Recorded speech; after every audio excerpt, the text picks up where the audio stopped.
It's 1 o'clock. We'll call our meeting to order. Under items from the chairman, do we have any committee reports today from anyone, either under item A or under item B? Brian? I've been attending the MAPS 3 Oklahoma River Subcommittee, and the biggest discussion is still about lights, which we're going to have a presentation, I think, later in this agenda. And then there was a presentation of preliminary on the windscreens, where that was, and then a lot of discussion about the Whitewater course and where it might be and about property acquisition. So. Right. Any other comments about committees? Okay, move on to our meeting minutes from the last time, from January the 24th. Move approval. Been moved. Is there a second? Record your votes, please. Whoops. Thank you. Item is approved. Moving to item 4, the consent docket. We have 2 items. Does anybody care to express anything individually on those or as a single? Move approval of both items. Been moved and seconded to approve the consent docket. All those in favor say aye. Item is approved. Moving to item 5, primary agenda items. Receive an update on the Oklahoma Race River course lighting improvements. Wayne, I think you have some comments, please. I do, Mr. Chairman, committee members. It's an honor to be here. It's an exciting time. This is one of our first MAPS 3 projects that we're getting ready to go underway. The first project of MAPS 3 was obviously the demolition of the old federal post office. So this is actually the first physical project that we're doing where we're doing construction. So we're excited about this. Just to give you a quick update on lighting presentation or on the lighting improvements that we're proposing. If you see on your screen that the project as originally planned for the 1,000 meter is over the budget that we have for this project. So what we've done is broken it up into bid A and bid B. If you notice, bid A is for 20-foot candles of lighting for the first 500 meters, and then bid B would add the additional 500 meters that would get you to the full 1,000-meter course. And then we've also broken it into some alternates, and I'll go over those a little more in the next slide, and we can come back to this if you have any questions. This just gives you kind of an indication of the array of the lights. The one to your left may be what it looks like, similar to with the 20-foot candles. The one to your right may be what it looks like more for the 70-foot candles. This is kind of the layout of the course as you see it for the base bid A and base bid B. The items shown in red are the fixtures that are set back further than the others. The blue fixtures are set back approximately 75 feet from the bank shore. If we go to the heavy-duty poles and the setbacks, the poles are set back an additional 50 feet. That gets to 125 feet from the bank. The blue poles are 110 feet tall. The red are 130 foot. The reason for the setback is to give you a clear sight line between the finish tower and some of the boathouses that are going to be placed in there. If we don't put these back, some of those locations, as you're looking through some of those facilities, you'll have a sight line issue as the rowers are coming down the course toward the finish line. So, and also the alternate that includes the heavy-duty poles is to accommodate the setback, the higher poles, and it also is to accommodate the additional fixtures for the 70-foot candles and the 40-foot candles. One of the alternates in here is for 70-foot candles from the finish line to 200 meters and then 40-foot candles from there to the 500 meters. Again, the 20-foot candles gives us enough lighting for practice and normal events. The higher foot candles accommodates major events. For example, this April, I believe, Mike, we have the Olympic trials here. And if we had a major broadcaster here as an ESPN or someone like that, the foot candles would give us much more optimum light for the cameras and the things for the production. And then we have some slides of what it might look like at night. These are just kind of images that gives you an idea of what the course might look like at night. And again, the fixtures are designed where there's a screen over the top of them, and the lights are actually pointing down, so you don't have a big glow in the air. They're more or less pointing to the surface where we need the lights. Wayne, may I ask a quick question about the previous statement? Would the lights be on during the day as well, or is this just totally for night racing or night events? It would just be for night racing. Okay. It would be for night racing, and then occasionally, and Mike could answer in more detail, I think I'm correct, that the 20-foot candles would occasionally be on for practice also. That's a pretty standard procedure when they're practicing at night. That's a quick overview of the project. I'd be glad to answer any questions that you might have. Wayne? Are there any plans to put banner standards up and banners that to help these get rid of these ugly poles somehow? I mean, during event banners, do you put the standard, you know what I'm talking about, the standards like we have downtown, that you put banners on each side, at least get some color and movement to it? The poles are designed to have additional cameras, have additional sound system. They're designed to have LED lights on them to make them more of a decorative fixture. And again, Mike may be able to answer banners. We've not really talked about banners, but they could accommodate banners. And then secondly, 50 feet setback, will the ground light, will there be some ground lining bounce off that to kind of off the river, like when you're 50 feet back? Will there be some lighting on the ground too? We get some benefit of that? The lights are set back 75 feet under the base, and the ones that are set back are actually 125 feet back. So there would be some Security type. lead over for Okay. not only the course, but underneath and then a little bit to the north and south of the river itself. With this, Larry? Now, where do we stand on, you got these bids in, where do we stand in the process as far as selecting a bid? We are finalizing final plans, and those plans will be finished shortly. Brett, you remember the bid date? March 30. 3rd is when we go out to bid, right? We open bids in April. So on those different alternatives, you just have the alternatives identified. We don't have any money back associated with any alternative as we sit here today. That comes when we go out for bid.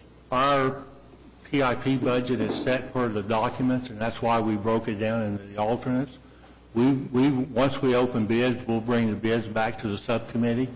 The subcommittee will make a recommendation to the advisory board, and then the advisory board will bring it to city council for final decision on which bid A or bid B and which alternates are selected. And this group Council will have the final decision. and this group right here will not be a part of that process. That is correct. Thank you. Excuse me, is it, what, $1 million for over budget? Is that what I'm reading? I mean, it's 3.9 and now it's 5.3. Go back to that. Are we getting what we're supposed to be getting for that money? I mean, is the Boathouse Foundation happy with the way the situation is going to end up? We have been working with the MAP 3 subcommittee on what we're presenting today, and what you see before you is an array of base bid and alternates to allow us to have as much flexibility as possible on making a decision which is in the best interest of the budget and the program. All I'd have to say, sitting in those meetings, that the answer to your question is no, they're not happy with it. I mean, we'd like to light the full length of the course, as anybody would, and do it in the higher power. But with the dollars that are available, I think that this is a solution that's available. And you can, if we wanted to try to fund another project later on, you could certainly add on to the lighting or increase the lighting as you go on down the course. But I think that the discussion centered around how important it was to get at least that last section of it to a power that would be TV camera ready and would be acceptable. But I think if dollars weren't an issue, they'd like to light the full course. But But the system is designed that in the future, things could be added fairly easily. Poles are sized for that, conduit, spare conduit is in place for the additional wiring.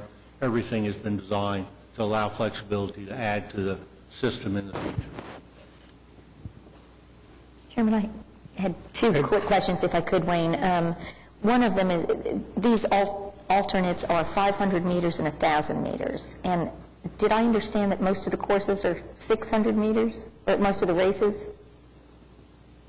Mike, is there a standard? We have I'm 200 sorry. meters and 500 meters, 1,000 meters, and 2,000. Yeah. It's correct. The night racing we've done to date has been 500 meters, but this really the standard distance in rowing is 2,000, which is a long-term, project. 1,000 meters is really more the canoe kayak standard. We were hoping to get to 1,000 meters so we could cover all of the races within canoe kayak, but with this solution, 500 will at least allow us to do what we've done to date at night. In the 600, I think where you're getting that is we need a little warm-up or a little staging area, so we have some safe staging conditions at the starting line. Okay, 600 was just what was in my mind. Yeah. And also, this OG&E power surcharge is dropped in here now at $650,000. I thought we'd been talking about 500-ish. We initially, that was the initial conversation that we had with OG&E. Once they finalized their design, it is now $650,000. And we are having much discussion with them on this, and right now that's where it stands. It's in negotiation with them on the cost, and this is based on the agreement they have presented to us, which we have not accepted yet. This is a not-to-exceed amount, and then a month or two after the project is completed, they would tabulate all their costs, and whatever the actual cost was, if it's less than that, they would reimburse us for the difference. But this is a not-to-exceed cost. But we are still in negotiations with them. We are. Okay. And that still gives enough power for the whole 1,000 meters, if and when. That's still, there's not an additional surcharge for the 1,000, am I reading this right? There's 650 for the 500 meters? That's part of what we're in a negotiation with OG&E. This not only powers the race course, but it will allow, for example, the new youth pavilion that was announced recently, the whitewater course, all of that will be powered from this system that would be put in place. And that's part of our discussion also that we're having with them. So at some future date, what would be the estimate to add? We're putting out bid for 500 meters, right? Base bid A is for 500 meters at $2,032,400. To go to the additional 500 meters that takes you all the way to the 1,000 meter, it would be an additional $980,000. That would be base bid B. So all this is being bid where we can see what the exact cost is. And what's the MAPS allocation? How much is allocated for this? 3.9? We had $3 million established for that. The phase one of the MAPS program had both the lighting and the windscreen in it together, and the budget was $6.4 million.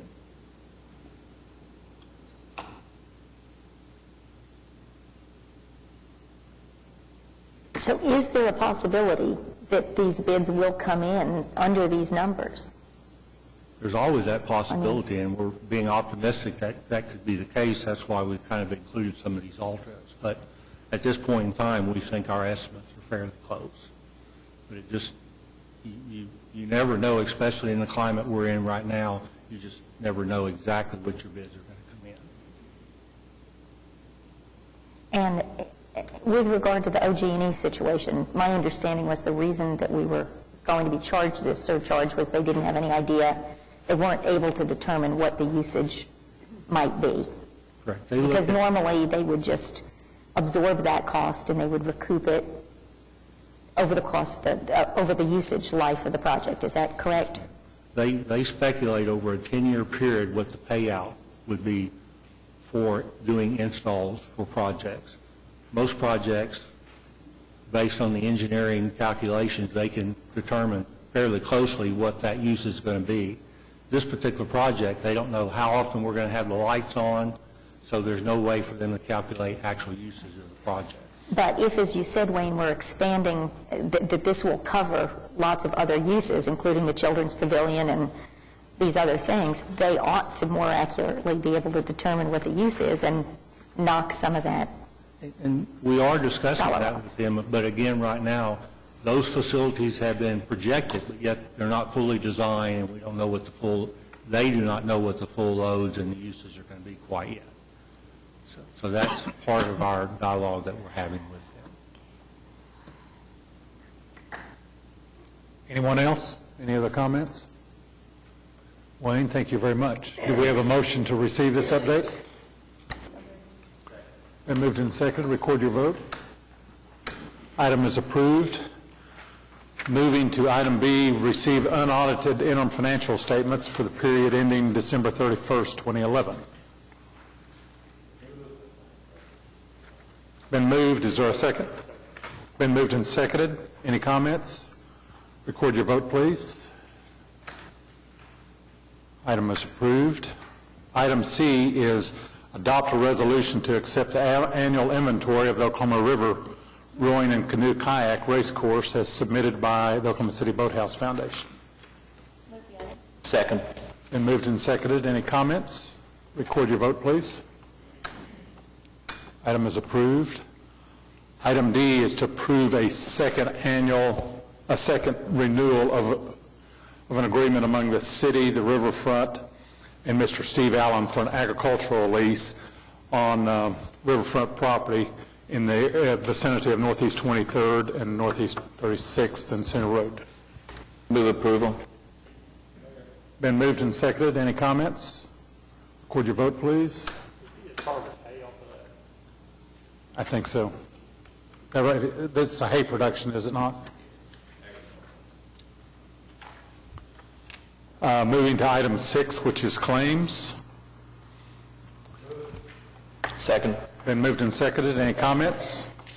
Record your vote, please. Item is approved. Any additional comments from any of the staff? Oh, excuse me. Yeah.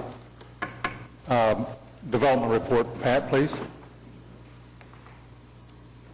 Mr. Chairman, trustees, we have actually several things to highlight that are in your written report that you've received in your packet, one of which tangentially relates to the discussion about the OG&E surcharge, and that's something that we're very mindful of. There is an overall capital budget that would be required for OG&E to provide the infrastructure to serve that entire area, and there are discussions ongoing with respect to how that total budget may be apportioned to one or more of the related projects, whether it's the youth pavilion, the lighting project, and certainly the Whitewater project. So those are very active discussions, and I think we'll probably come up with a very good solution. It's just a matter of walking through all of the various parts and pieces, but we'll get there. The Olympic trials for canoe and kayak are coming up in April the 20th and 21st. Very significant in terms of the visibility of Oklahoma City, once again with that Olympic family. And just very recently, the head of the national governing body for sailing, U.S. Sailing, was in town and visited the site, visited with Mr. Knopf and some of his compatriots, and came away with a very positive notion of Oklahoma City. Obviously, we're not going to be doing any sailing on the Oklahoma River, but Lake Hefner has been and continues to be one of the best in the country for that purpose. And so, again, that opportunity to kind of tout that U.S. Olympic training site brand that we have, I think, is very powerful indeed. Otherwise, I would request that this report be received as submitted, subject to any individual comments or questions. Move approval. Been moved and seconded. Brian? I just had one question. You had a note in there about the Crystal Lake project and city care and where that was. It kind of surprised me. I happened to be at a meeting prior to the MAPS 3 on the river, and they were talking about the trails and sidewalks, and they had a trail coming down 15th Street and then looping all the way around Crystal Lake. And I had just been at a meeting with City Care where they were talking about their archery, and I sat there and I thought, well, this archery and these trails are going to collide. So I called Larry. He was totally... the jogging part of the trail. He was totally unaware of it. I talked to him right before this meeting where I saw this, and he said that he thinks they have something worked out where it could come down 15th and go up around the dam and on around. But could you just try to make sure that all parties are aware of whatever's going on? Yes, we don't want to create an inadvertent shooting gallery. No, in fact, we are very much aware of that, and Robbie Williams is setting up a meeting with the City Care officials as well as the design engineers, as well as the MAPS 3 Trail Subcommittee representatives. So that's an instance where I think we probably worked a little too quickly and too efficiently and got ahead of ourselves in terms of some of the coordination issues. But that's it's been caught. It'll be resolved to the satisfaction, I'm certain, of all parties. And of course, any building on the site by City Care has to be pre-approved by the city engineer, so. Right, and that's in the process right now. According to yours, it's in the process, right?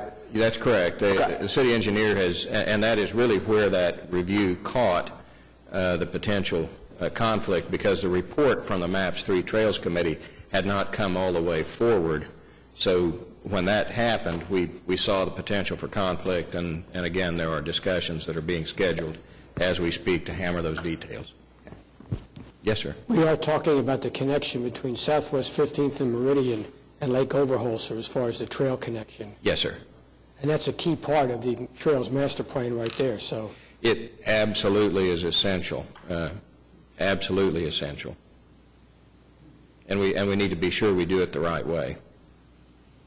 Any additional comments or questions for Pat? Thank you, Pat. Is there a motion to receive his report? Been moved and seconded. Record your vote, please. Thank you. Item is approved. Anyone on the trust have any additional comments to bring before us? Don, I had something to mention, if they're good, please. I was cruising off our new eastbound I-40 and went past everything, and it's such a great, great perspective for the river and the boathouses. And I know there's got to be 60 to 75,000 people a day wondering, I wonder what that is over there. And I don't know whether it can be done tastefully or what, or how we proudly announce that we have a boathouse district signage or something, but I was just thinking, of course, all of us, of course, look over there and say, we know what it is, but there are all these visitors going through town. I was just curious if there's any way to tastefully, once again, boast about our boathouse district or the river project. I could try to address it. We've noticed the same thing, actually. It is a great opportunity to promote everything that's going on out there. A couple things that are occurring. Number one, we've been working with ODOT about getting some proper signage along the highway, addressing how to get off and the fact that an exit for the Oklahoma River and the Olympic training site. Secondly, we've conceptually been thinking about a proper, potentially a gateway sign that could be there in the proximity of the boathouse area. As you kind of round the kind of a gentle curve coming around, there's some old oil storage tanks there, and in that general area would be a great place to put some sort of a gateway sign. And so we're addressing it. I think it would be a great project for the future, because like you say, there's thousands of people that go by, and we want to tell everyone what's going on. So. Absolutely. Any additional comments? Anybody in the audience have anything to bring before the trust? I'll accept a motion for dismissal. So moved. Thank you.